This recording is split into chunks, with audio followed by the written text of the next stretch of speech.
Hey guys, Coach Dan here.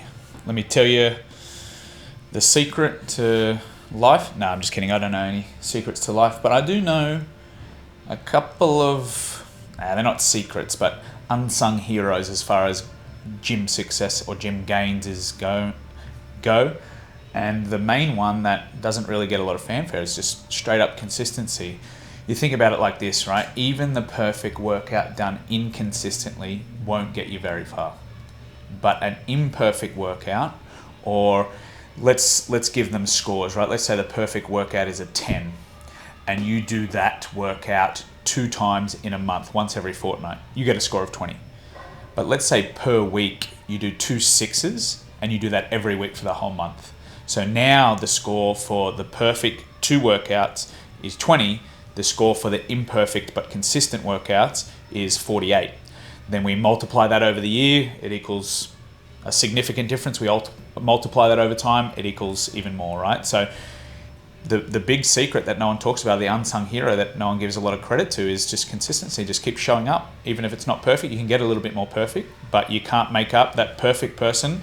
They can't get any better than that workout. They can't get better than a 10, let's say. So the only way they can get better is to kind of work on their consistency. So that's what I'm thinking these days. Let's focus on consistency. Even if it's imperfect, start with being imperfect consistently. At least it's sustainable, and eventually it'll get you somewhere.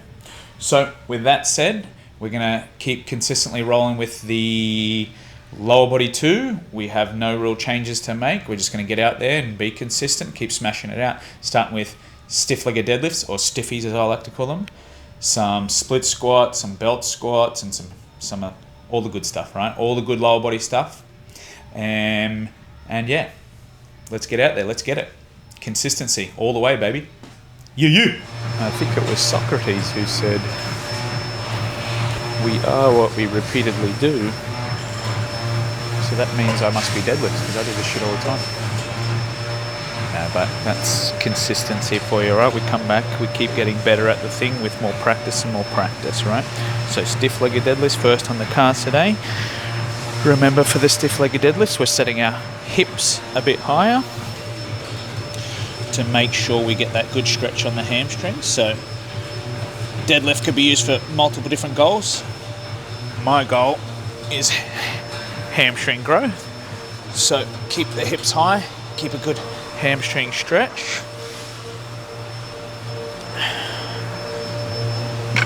So if I was to bend my legs a little bit more, or bend my knees a little bit more, I can engage my quads a little bit more, take some of the tension away from my hamstrings, potentially feel my butt a little bit more if that was my goal. So goal for this one today is to see, we're going to go same weight as last week, and we are going to try and get a couple extra reps, or a rep or 2 extra. But again, always paying attention to the technique and form, making sure I'm not just getting reps for the sake of getting reps. So we will warm up to that. It's 5 to 10 reps here. 3.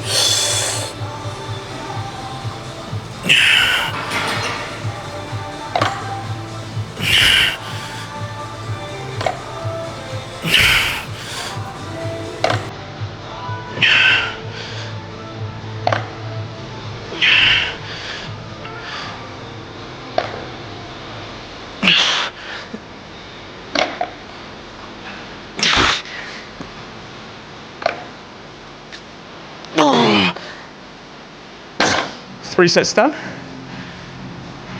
9, 6 or 7, 5. Feels pretty good. Oof. Pretty stressful deadlift, so just have to be mindful of how much of it you do. As you get stronger and stronger, there can just be a big fatigue cost to come along with it. So I've got another hamstring exercise today. Later on, hamstring curl. Could I potentially just do more deadlifts to smash my hamstrings more here? Yeah, I probably could, but the fatigue is quite high. So get my 3 sets. I quite enjoy the deadlifts, so I like keeping them. But then yeah, due to fatigue, can't just keep doing these indefinitely in my experience. So to kind of get that little bit extra hamstring work, we go hamstring curls later on. All right, next on the agenda, we have the rear foot elevated Smith machine split squat. So coming off of the deadlifts, I use the deadlifts as a hamstring dominant exercise, but the glutes will come along for the ride. They'll definitely get heaps of work. The back musculature gets a ride. A lot goes into the deadlift, but I'm mainly using that for hamstrings. I'm mainly using this split squat for my glutes, with quads to come along for the ride as well. So that matters as far as the technique that we do goes here, because I could make this more about my quads or glutes depending on technique. So for me, making this glute dominant technique, I'll take my front foot, I'll place it directly underneath the bar, which means when the weight comes down, it's gonna come down essentially over the middle of my foot and not over the top of my glute or hip. Now this is gonna matter here in a second, because when the weight comes down, if it's coming down over the knee or over this joint, so essentially what's going on here, if it comes down closer to the joint, it's going to make that joint work less. So if it's over the knee and further away from the hip, it means the muscles that extend my hip, being my glutes in this scenario, are going to have to work harder. Now if I wanted the inverse of that, if I wanted to make it more quaddy, I'd stay more upright, I'd get a lot more flexion out of my knee and bring the weight back a little bit so make it harder on my quads. So for this technique, foot directly under the center of where this bar is going to come down. My back foot goes onto the, whatever you call this thing, it could be a bench, roller, whatever you call this thing. I'm going to lean forward, it's going to sort of make me lean forward because of where I've got it set up. I'm going to get my knee to my chest, and then I'm going to drive up out of there. So you can see in this scenario, I get my chest to my knee basically, making my glute stretch all the way out, but I'm only getting my knee to maybe a bit beyond 90 degrees. So the weight comes down over the top of my knee doesn't flex too much, and also my hip and glute flex a lot, and therefore my glute stretches out. So if I wanted to make this more quad dominant, I'd get the roller in a little bit closer, get a lot more flexion out of my knee to make my quad stretch out. So there's nothing wrong with doing this either way. I'm using it for glutes. It could be used for quads as well, right? We're gonna do 2 sets here, 8 to 12. I'm doing the same weight as last week. All right, let's go.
That's the rear foot elevated split squat.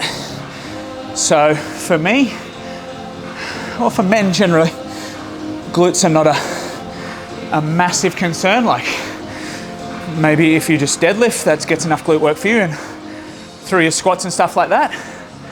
For me, I'm just after overall development, and my glutes aren't as strong as things like my quads and hamstrings. So I add the direct, or use this as a direct target for the glutes, with obviously your quads getting smashed as well. So this is a ripper, this setup. I really love this.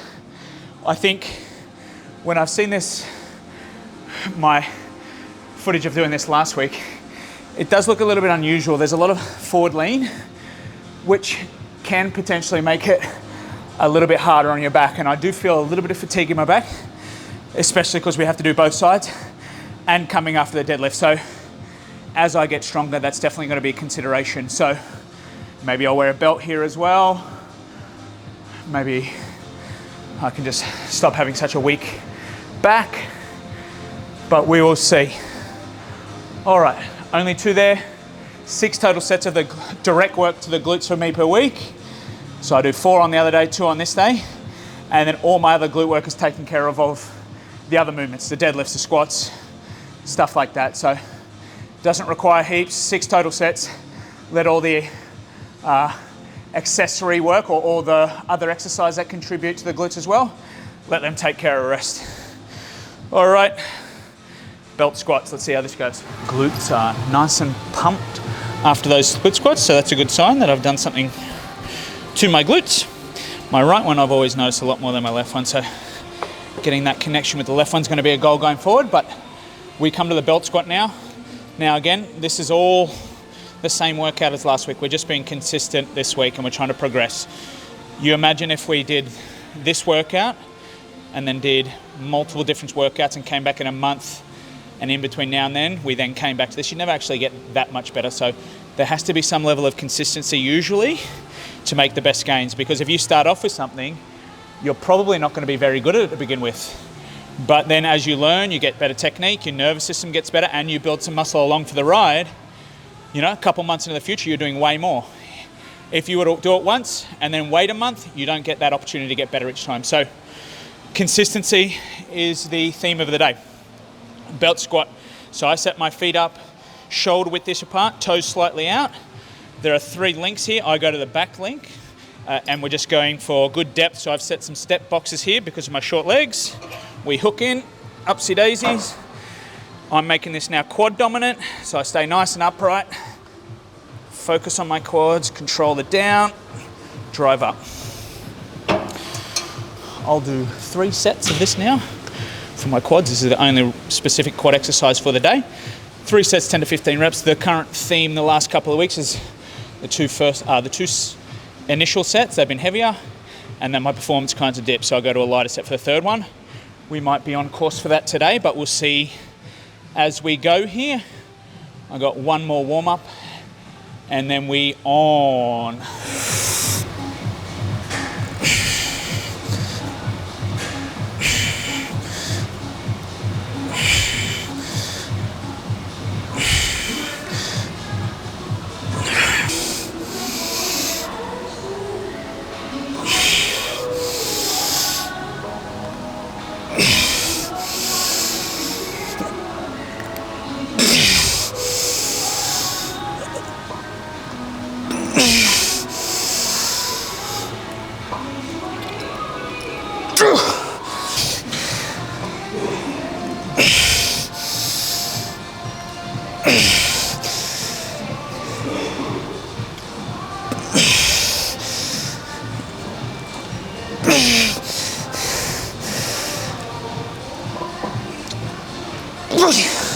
Belt squats down, done.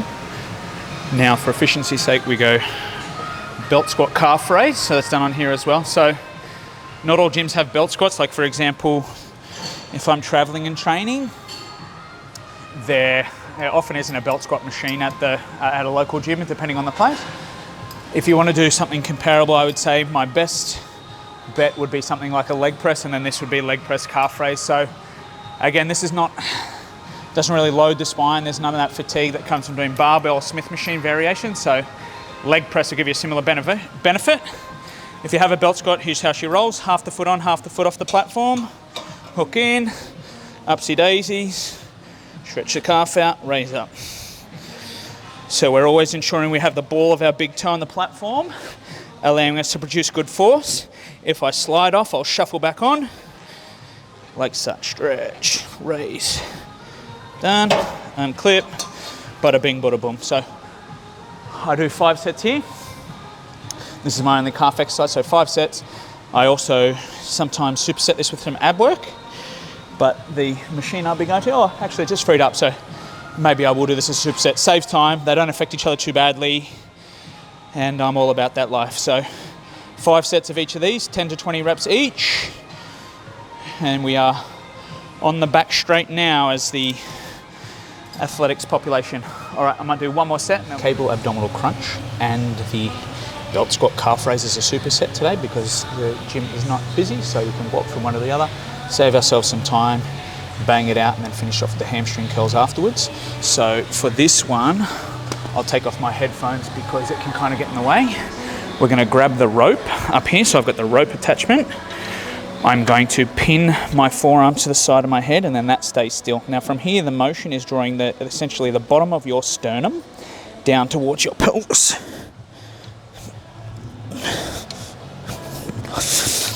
So how people will often do it is they'll come down like this. Now they're almost certainly going to get their abdominals involved, but the main job of what we're trying to train is this kind of flexion of this movement here. So we want to kind of train that, or at least focus on that. And then yeah, the little bit of hip flexion that comes along for the ride's not a bad thing, right? But again, just going down like this becomes a lot about hip flexion, and then you still smash your abs, but I think there is a better way, which is this kind of curling sensation, and then kind of finish off as deep down into that as you can.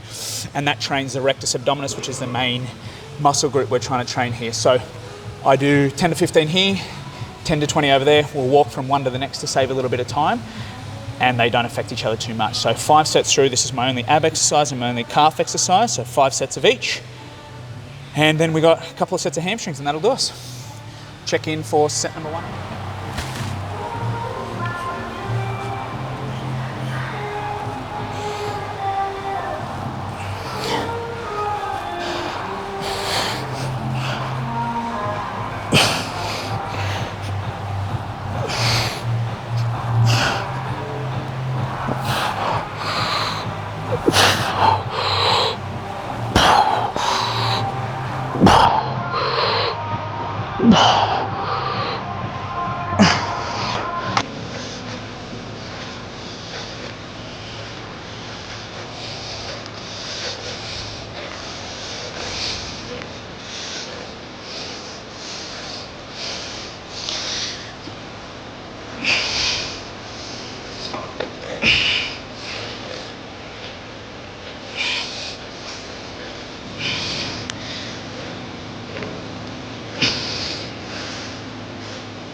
5 sets of belt squat calf raise and cable abdominal crunch as a superset. So did my abdominal crunches, walked over to the belt squat, got set up, did my calf raises and walked back, and just getting more work into a shorter period of time.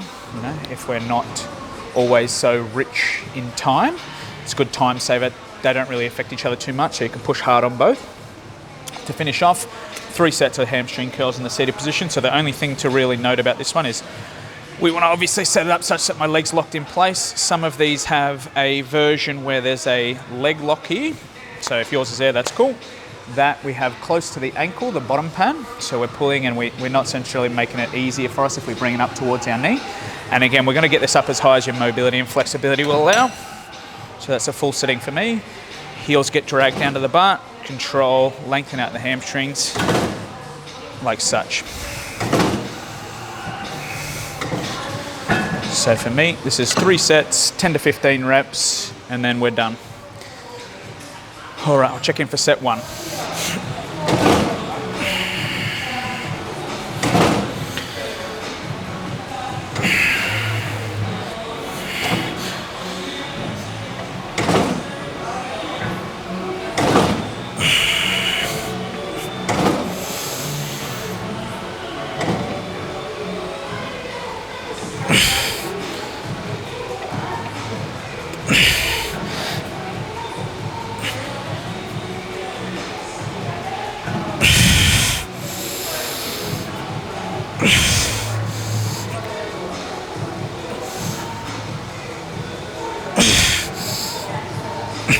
Okay, that's a wrap on the workout, guys. That's lower body number 2 for me of the week. Pretty good, pretty brutal, but getting through it, getting a little bit better, so that's a good thing. And again, the key message that I want people to take away from the introduction of this video as well is that consistency is king, queen, and everything in between. So It's if you do a little bit but you do it consistency, that will add up to a lot over time. If you do a lot inconsistently, often that doesn't lead to much at all. So again, you think about consistency and time as the multiplier. If you're doing a workout that's a 10 out of 10 but you only do it 2 times, you only get 20. If you do a workout that's a 6 out of 10 but you do it, how's this math going to work? You do it 2 times a week for the whole month, you get 12, you get 20, you get 48, right? So you think about it like that. It's like we need that consistency to multiply the progress that we get. We need to set habits. We need to do the thing over and over again to get anywhere. Basically, if you have other outcomes in your life, that's not my area. I don't do any finances or anything like that. But it's like if we want to save money, it's not, save a big lump sum and then go and do shit for the next 3 years. It's save that little bit. If you want progress at work, you do that little bit, and that adds up to a lot. So that's the message. Consistency is king, queen, and everything in between, right? And remember, no one is perfect. It's all about progress over perfection. Coach Dan, signing off.